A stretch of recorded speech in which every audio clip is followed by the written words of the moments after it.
On Supreme Court split, senators agree, it's bad for the country. One by one, the senators shuffled to the lectern on Wednesday, explaining themselves grimly, reflecting on the specter of mutually assured destruction and wondering aloud how the Supreme Court nomination of Judge Neil M. Gorsuch had delivered the institution to this moment. It was the eve of two seminal votes for the Capitol's upper chamber, an expected Democratic filibuster of Judge Gorsuch on Thursday and a likely rule change pushed by Republicans, the so-called nuclear option to bypass the filibuster and confirm President Trump's election with a simple majority vote. On a few points, at least, bipartisan consensus seemed to have congealed. This is terrible for the Senate. This is terrible for the country. And this is happening. Sign up for the morning briefing newsletter. Senator John McCain, Republican of Arizona, spoke of the further and perhaps irreparable damage it will do to the United States Senate. Senator Lisa Murkowski, Republican of Alaska, suggested it was a trying time to be a lawmaker who prides herself as one who believes in the traditions of the Senate. Senator Charles E. Grassley, Republican of Iowa and the chairman of the Judiciary Committee, held forth wistfully on a bygone era in these halls. "We need to get back," he said, "to the comedy that we've had." And these were the yes votes on the nuclear option. Yet, as they have argued all week, from the moment Democrats secured the votes to block the nomination under current rules, Republicans insisted on Wednesday that they had no choice but to pursue this course. Democrats would filibuster Ruth Bader Ginsburg if President Trump nominated her. The Republican Majority Leader, Senator Mitch McConnell of Kentucky, said from the Senate floor. "We all know why.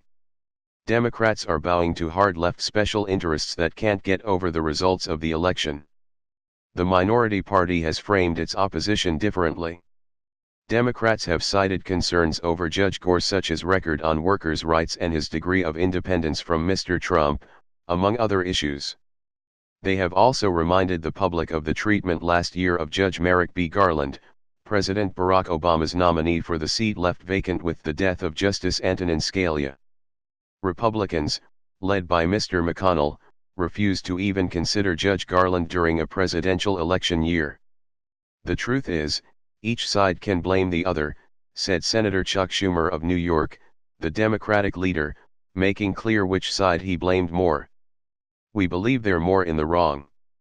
They believe we're more in the wrong. The game of pointing fingers and they started it can go back and back and back to the very founding of the Republic. But the remedy," Mr. Schumer argued, "was not to bulldoze long-standing rules and traditions, it was to find a compromise nominee who could earn 60 votes. If the majority leader breaks the rules tomorrow and that's his choice," Mr. Schumer began, warning that Mr. McConnell would be erasing the last shred of bipartisanship in the Senate confirmation process. No senator logged more speaking hours on Wednesday and Tuesday than Senator Jeff Merkley, Democrat of Oregon, who held the floor until mid-morning after a more than 15-hour overnight talkathon to protest the nomination. It was not technically a proper filibuster, as no Senate business was being delayed. But it was certainly a feat of congressional stamina and C-SPAN content enhancement, with rousing flourishes, meandering detours, and encouragement from his Democratic peers on social media. "I'm here on the floor at 4:20 in the morning," he said at one point, nearing 10 hours in, "because so much is at stake." In his remarks, Mr. Merkley argued that Judge Gorsuch's rulings had disproportionately favored the privileged. He suggested that the Senate should not confirm a lifetime appointee of Mr. Trump's amid investigations into ties between the president's orbit and Russia.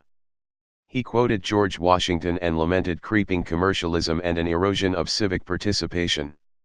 Republicans have pointed to assorted moments of Democratic escalation, including attempts to block judicial nominees under President George W. Bush and the party's choice in 2013, when Democrats controlled the Senate, to bar filibusters on lower judgeships and executive branch nominees.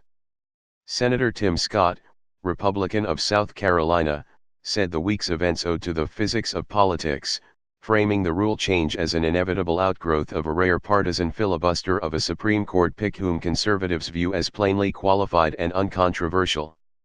"For every action," there is an equal and opposite reaction, Mr. Scott said. An unprecedented action is going to provoke an unprecedented reaction. Still, several lawmakers sought to present themselves as pained, fueling an unusual dynamic on Capitol Hill. At least a handful of Republicans predicted that their votes would damage the country and the future of the judiciary, but described the alternative, letting Judge Gorsuch's nomination die, as even less palatable. Now that we're entering into an era where a simple majority decides all judicial nominations, we will see more and more nominees from the extremes of both left and right, Mr. McCain said. I do not see how that will ensure a fair and impartial judiciary. Republicans have vowed that Judge Gorsuch will be confirmed on Friday.